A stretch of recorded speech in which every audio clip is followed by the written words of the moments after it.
Noel chartered on May 14th of last year. That was new. I was appointed July 1st last year. That was new. We had Christmas, our first Christmas, first Noel. That was new. We did a lot of new things. And when we talk about new things, we talk about ministry and mission. And so I'm honored that even as I wrap up my first year, I'm not preaching today because we get to hear from someone that I haven't known long, but as I've gotten to know him, I've been honored to know him in the ministry that he does and how this newness of mission ministry and what it means for Noel as we go forward and partnering with big brothers and big sisters of Southwestern Indiana.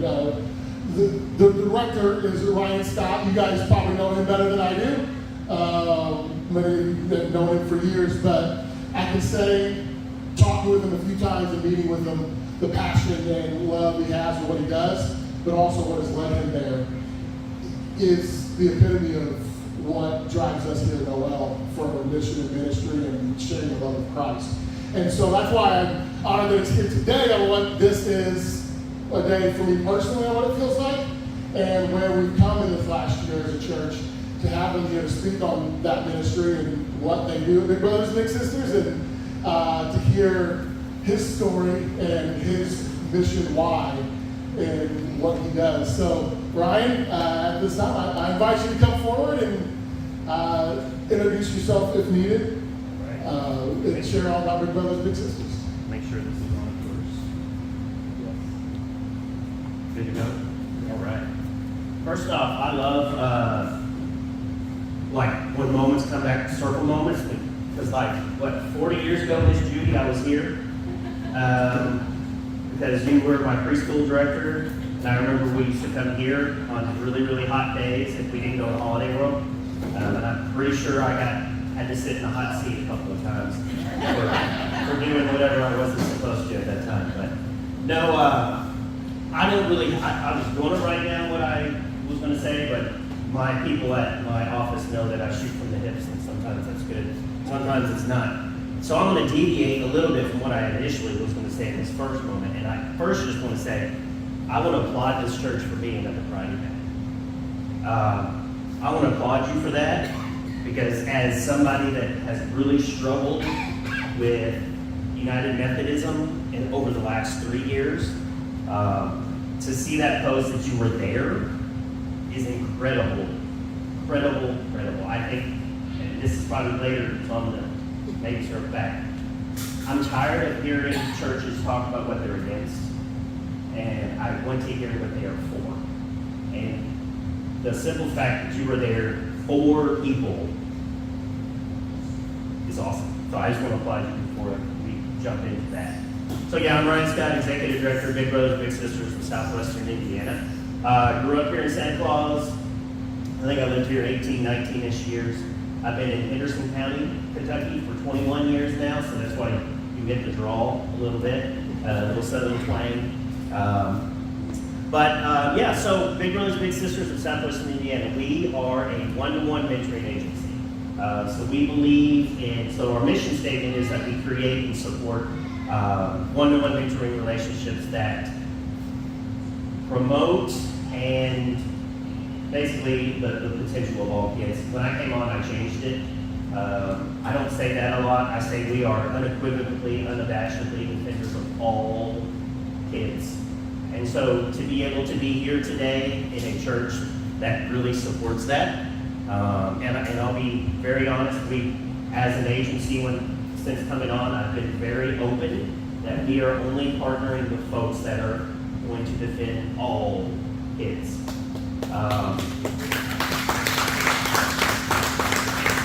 And so I've had other churches reach out, and I've had to politely ask them what their stance were on certain issues. Would they support a kid if they came out? Would they, and I've had to say, sorry, we love you, but I don't know that this is a partnership that we want to pursue. And so one-to-one mentoring, we just believe in the power that every single kid, no matter where you're born, no matter how many moms you have, no matter if you have 2 parents at home, no matter if you're low income, high income, all kids have the same potential, and it's our belief that it's the community's job to get those kids harken back to this idea that for thousands of years, the two most prominent people in a society were elders and your lay people. Your lay people explained things we couldn't understand. The sun, the moon, the stars, the eclipse. And then your elders were the ones that walked alongside kids through life. I say this all the time. Life is the hardest thing we ever have to do. And it's easier when you have somebody walking alongside you. So I'll get into a little bit more of my why here in a second. But I do come from 16 years in the education realm, 10 years as a teacher in Henderson County. I was an elementary principal for a couple of years. I was a high school assistant principal for a couple of years. And then my last year, I was at the alternative school in Evansville as an administrator. And as a kindergarten teacher,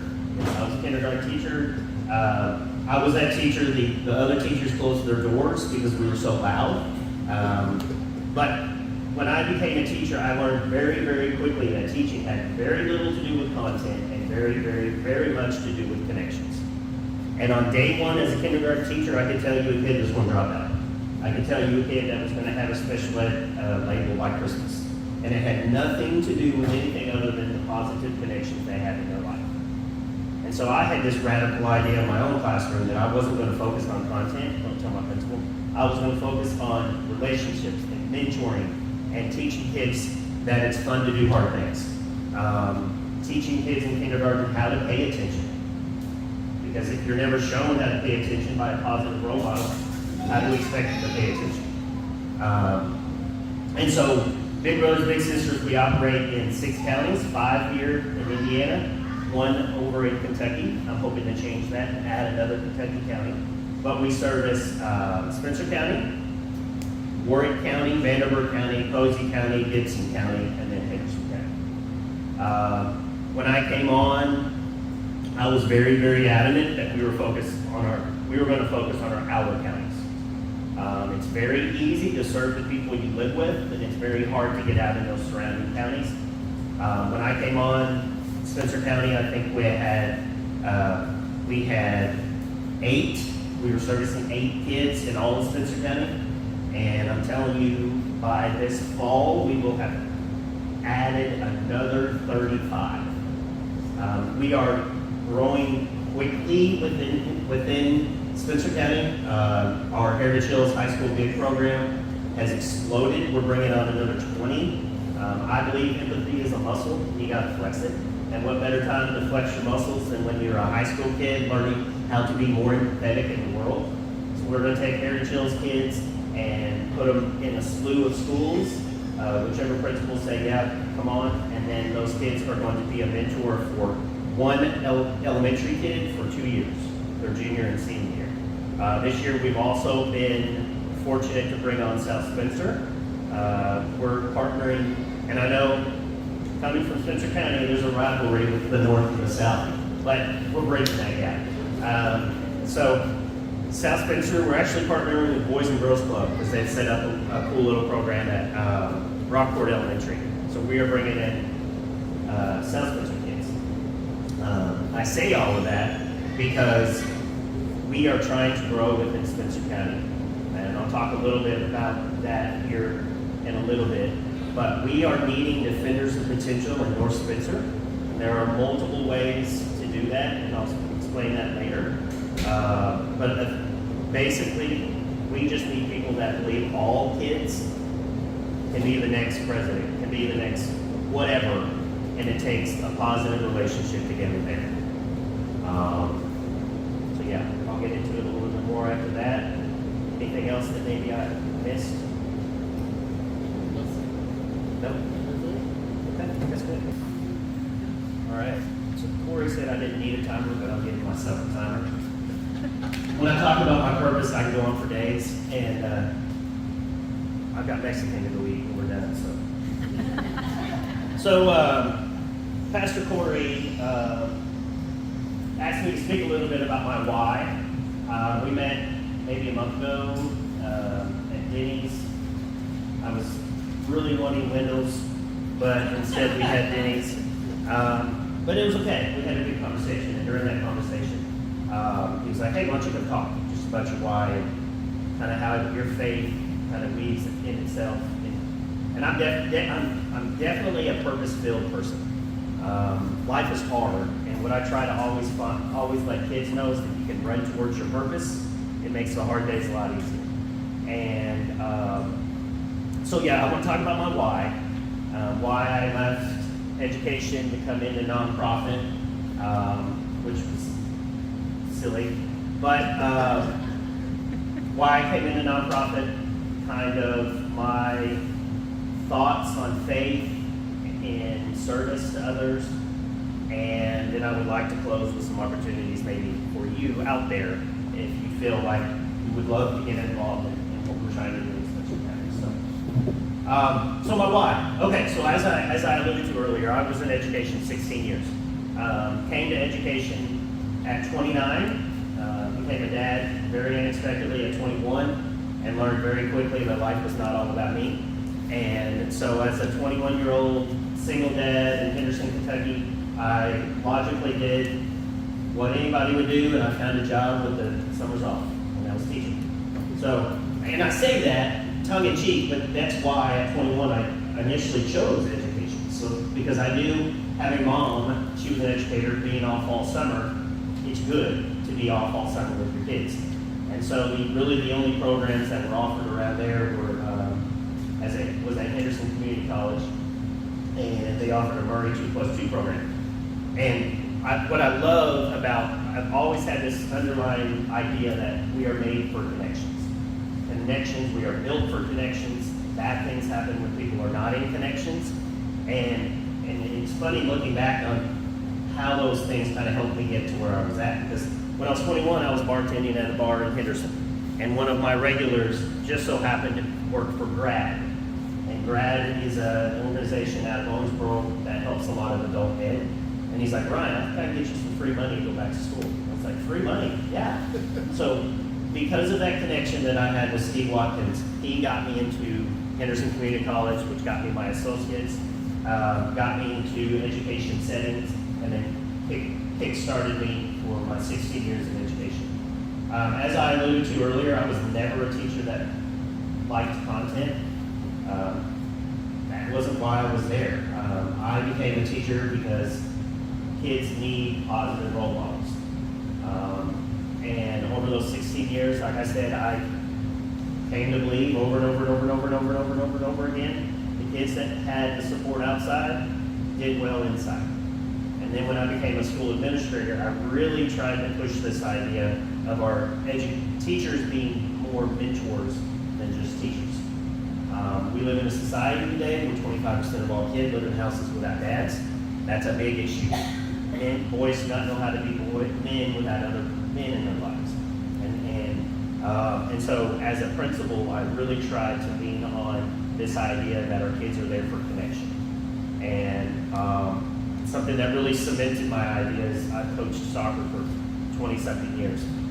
Give me a kid that's got the will, and I can teach them the skill. Give me a kid with no will, they will not get the skill.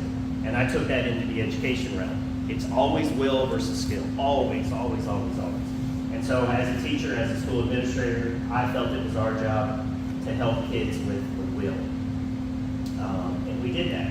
I did that. And then my last year in education, I was school administrator at the Academy for Innovative Studies, which is just a fancy name for Evansville's alternative school.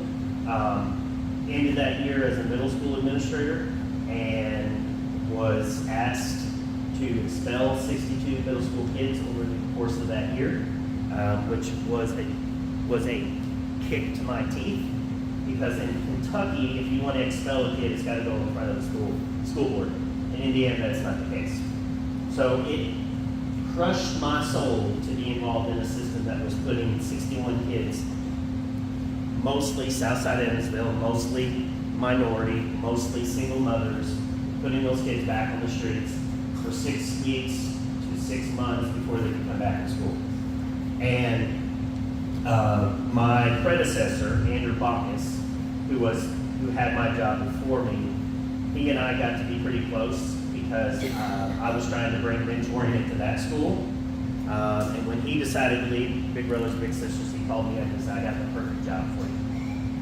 was like, hold on. Number one, I already left 15 years of retirement in Kentucky's defined pension. So I don't even know if I'm out of retirement. Number two, you're asking me to walk away from education into nonprofit.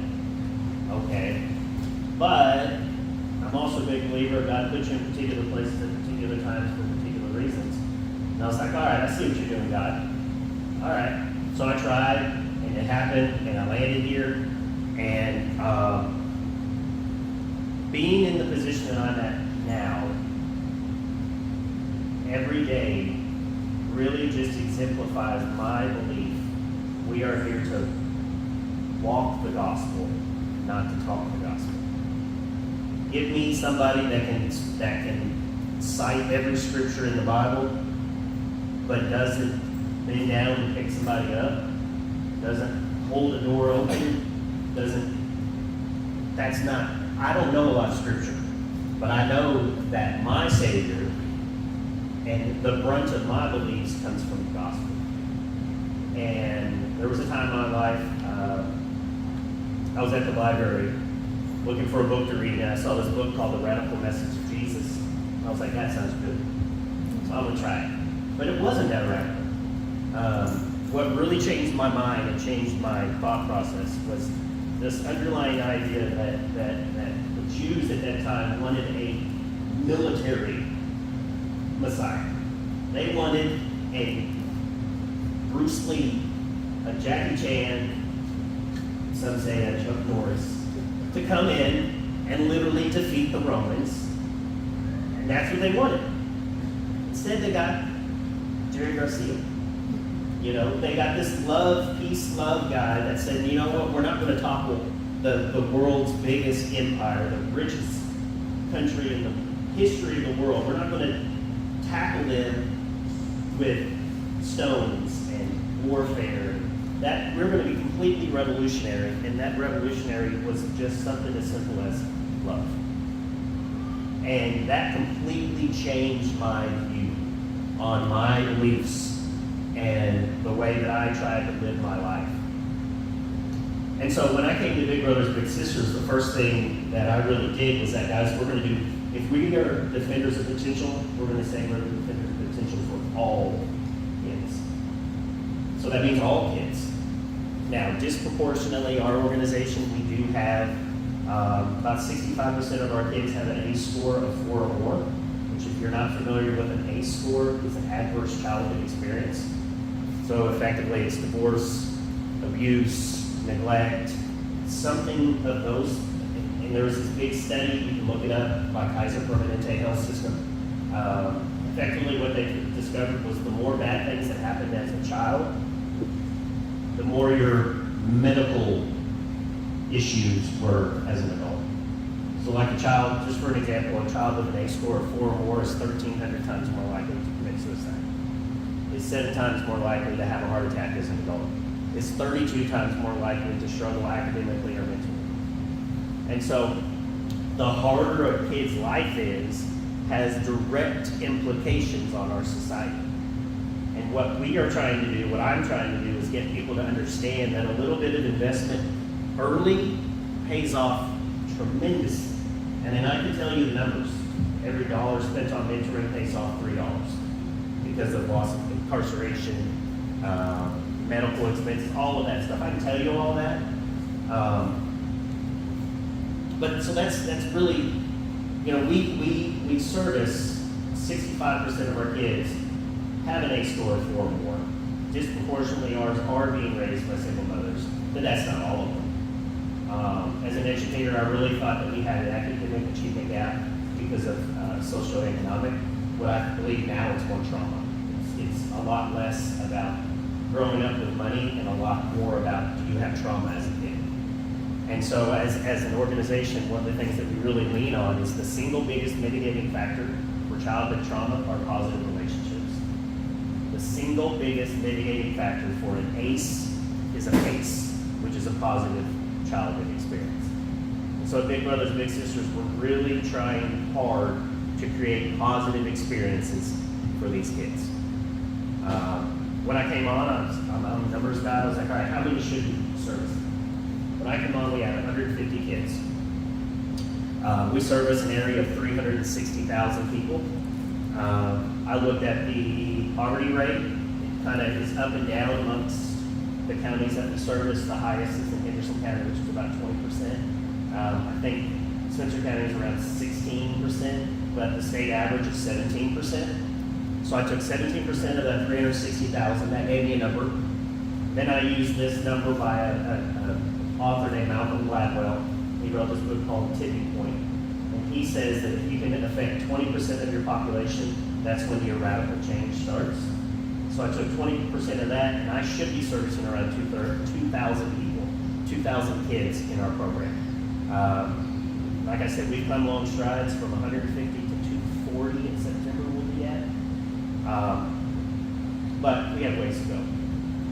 I say all this because my sincere belief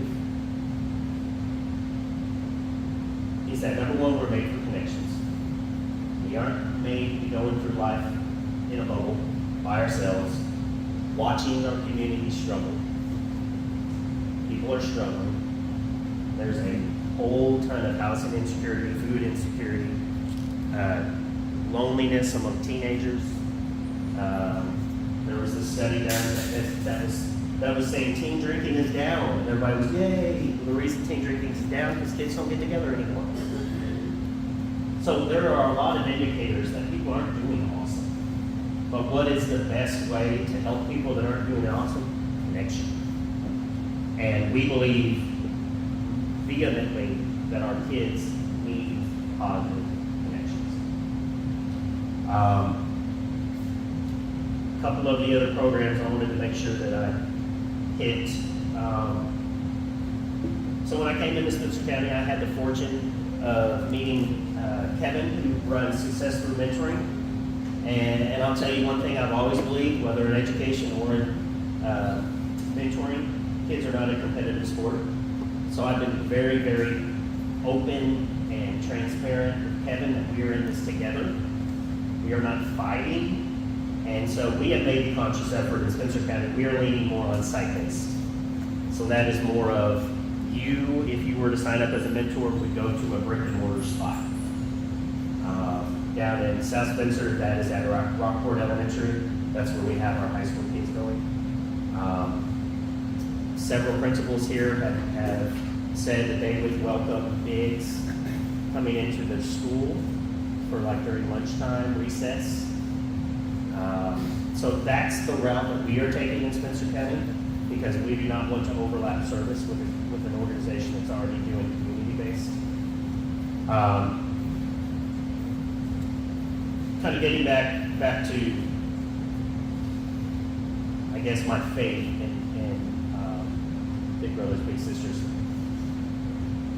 Every day that we are in our position of Big Brothers Big Sisters, we have these folks that are called match support specialists, and they make a phone call to the big, the little, and the guardian every single day. And those people are so mission driven, even if they don't say it, they are literally helping to change these people's lives. They call a guardian, and the guardian says something about housing insecurity. We hook them up with somebody, a resource in the community. About a month ago, we had a young lady. She's 14. Her and her 3 kids, 3 siblings had been taken from their mom. DCS had come in very unexpectedly. And who was that person that the little called?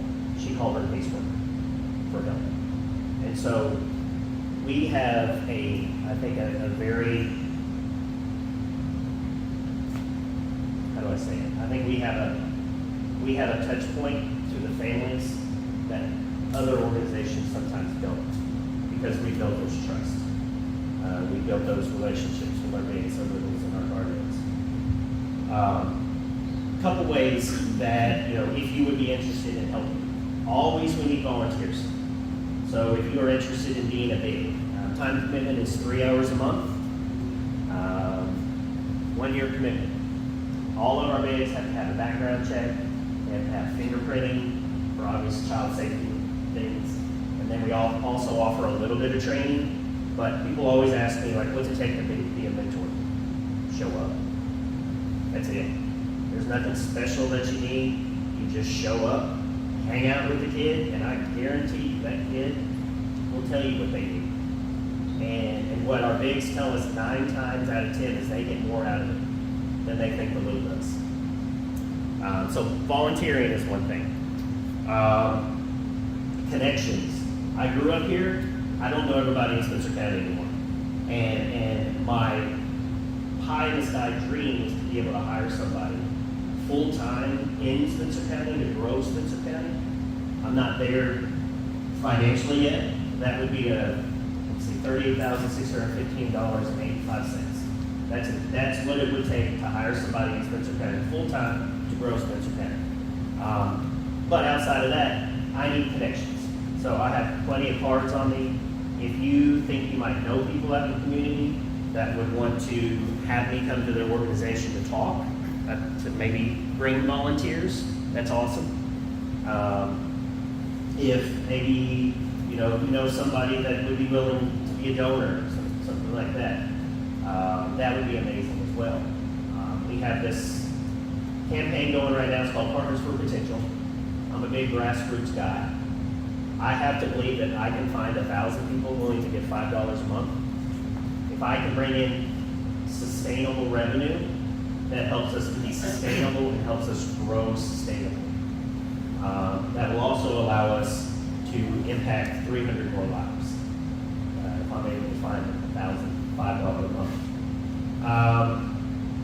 We say this all the time that better together is more than a hashtag. And so we are looking at putting youth-focused events around in our 6 counties. Something I believe. So we're defending connections. Connections come from purpose. Purpose comes from passion. So we are working with organizations, people that will give a safe space for kids to run towards their passion, which then could be their purpose and then is their potential. So today, actually at 3 to 5 at Penny Lane downtown in Evansville, we're putting on a spoken word performance. So any youth, college and younger that just want to come and read poetry, want to sing, want to do a skit, I don't care what it is, we want to provide a safe space for those kids. Actually funny, and again, God winked for me, I went out in my metal shed yesterday. In 2020, on Fridays, I used to read my own poetry at Penny Lane. Because at that time in my life, things were not awesome. But that was my safe spot.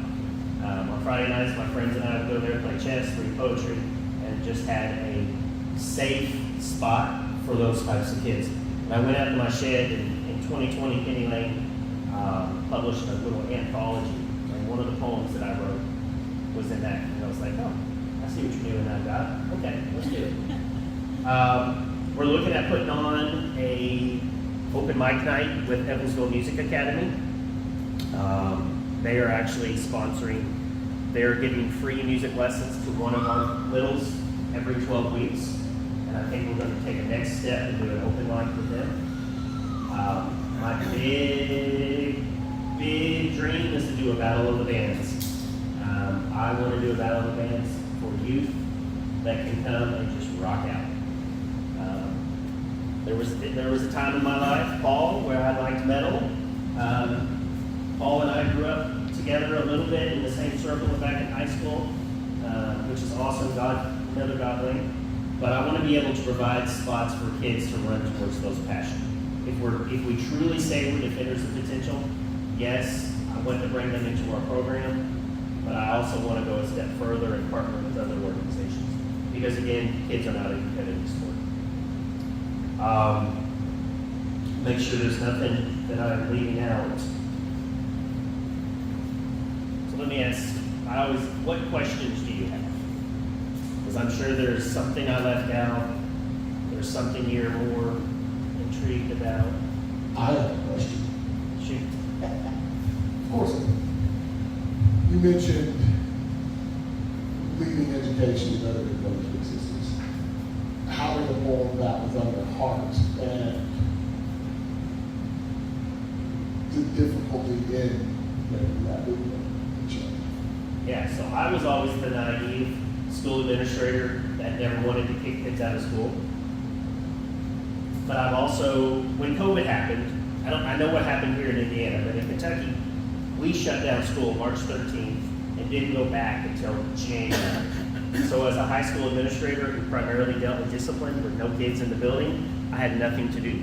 So I really dove into research behind neuroscience, stress, the stress cycle, toxic stress, and what I really started to believe was that kids do the best with the skills that they have, and that they learn those skills through positive relationships. And so I really buy into this notion that when kids misbehave, it's not because they want to. Most of the time, they haven't been taught how to. And so I was always that school administrator. When I had kids in my office, we talked. What happened to cause this? Mom and Dad were fighting last night. Something happened. Mom was in jail all night. 9 times out of 10, that was the issue. And it was not the kid just trying to be a turd. But that was the school administrator I was at. And so that last year as a school administrator, when I literally had to go do something that was completely contrary to my nature, hurt. And so when the opportunity was given to get in front of kids, to be in an organization that believes that it doesn't matter where you're born, it doesn't matter if you're rich, if you're poor, if you're black, if you're white, if you're Christian, if you're Muslim, if you're Hindu, we all have the same potential at the end if we pour into them in the beginning. And so to be in an organization that lives and breathes the notion that all it literally takes to change a kid's life is 3 hours a month. Like, that's all it takes. And you don't have to come with a script. And you don't have to come with you don't have to bring a Candyland or an Uno. A lot of times the kid can just sit there and talk with the kid, and the kid can tell you what they need. And then to be able to talk to bigs and littles that have been together for 30, 40 years, if you want to listen to something that's going to make you cry. I run a podcast through our agency, and I was able to interview the very first big and little from Spencer County, Joyce Copeland, and a young lady, I don't remember her name, I think Haley, she lives in Tuskegee now. If you go on our website, mentoringkids.org, you can find that episode. They are still talking 40 years later. And it's just like, let me just do an experiment. If there's one person that you can think about that mentored you, raise your hand. Okay? Mine was Mr. Mickle, Hair Chills. I was not the best kid. And I remember him one time coming to me and just saying, "What the hell are you doing? Like, you're so smart. What are you doing?" And because of Mr. Mickle, I went to Murray State to try to be a marine biology major, which obviously didn't happen, but he was the reason I went there. So I think in our hearts, we all know the importance of mentoring. So yeah. What other questions do you have? Good question. So Ryan, what does that 3 hours entail? Like, do you go pick up the? Yeah. Do you need a little? Where are you? Like, what time frame? Thank you, Catherine. Good question. So yeah, we offer community-based and site-based. Community-based is the one most people know. That's where, little Corey is at home and I go pick up little Corey and we go have ice cream. That's community-based. You go out into the community. One thing we are running into in our outer counties is there's not a lot of stuff for community-based. We don't want our kid to have to drive to Evansville, So we're really pouring into site-based. And as a school administrator who tried 2 different school systems, we had big brothers, big sisters, but there was none. As a school administrator, if you were to tell me that I could bring in 10 or 15 community people to sit with 10 or 15 of my kids for an hour a week, that would be revolutionary. Because I guarantee you, every teacher and every principal out there would tell you our teachers are doing the very best they can. They don't have time to form those relationships that they do. So let us do it. So it would be 3 hours a month. Typically, the site base is about 1 day a week for about 45 minutes, 30, 45 minutes. That's our two programs that we really offer outside of high school weeks. Yep. Yes, ma'am.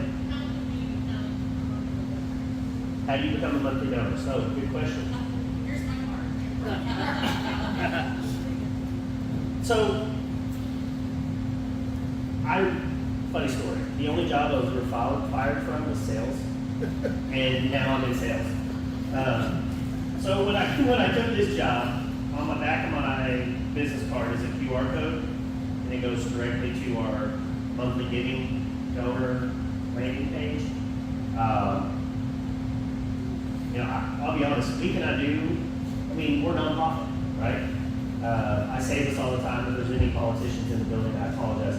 I would have been a politician if politicians got stuff done. So instead, I'm in nonprofit because that's where I feel like community change and impact is happening. But nonprofits, I don't care who you give to, find somebody that you are passionate about, because I guarantee you those people are underpaid, overworked, overstressed, because they are trying to change the communities. And what I'm trying to do is $5 a month. I spend way more than that on coffee. But if I'm able to find 1,000 people willing to give $5 a month, that changes exponentially. That allows me to hire a full-time person. That allows me to shift my part-time grant person into a full-time grant person, and her to be full-time development. So, good question. Anybody wants a card, just ask. I'll give it to you. Where do you get funding from besides donations? Say again? Where's your funding come from besides donations? Yeah, so when I came on, good question. When I came on, I looked at our books and we're 73% events and grants, which outside of business, I'm a very risky person. Like I love going out in the woods for weeks at a time with just my dog. But when it comes to money, I'm very anti-risk. Grants and events are high risk. COVID happened, we almost shut our doors. If it hadn't been for a big Eli Lilly grant, Big Brothers Big Sisters would have went. And we're still coming out from underneath that. We used to get 80% of our funding from United Way. I don't know if anybody knows anything about United Way. They changed their funding model, so it's a lot different than it used to be. So the lion's share of our majority comes from grants and events. I am trying to change that because I'm trying to grow us to about a $750,000 to $1 million operating budget, and that's only going to happen for sustainability. And investors want to invest in organizations that are sustainable and that have a plan to get there. And all of the research that I've looked at, attrition rates for monthly giving is extremely low. Typically, if you get somebody to give monthly giving, you've got a donor for 6 years. So I'm really, really leaning into that individual donor space. That's our biggest thing. But yeah, right now the majority of our stuff is events, grants. Good question.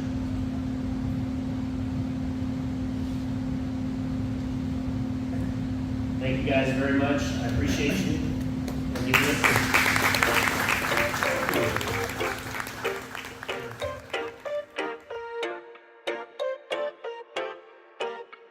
When it's your time to shine, I'll never let you down. Your struggle is mine, I'll never let you down. When you feel like you're lost and there's no one around, I will be your solid ground, and I'll never let you down. I will never let you down. Everyone deserves a little happiness. It's hard to find in these modern times where our minds are filled with all kinds of stress. But when there's someone who's by your side, it makes you feel like you can heal and everything will be alright. There is something about love that you need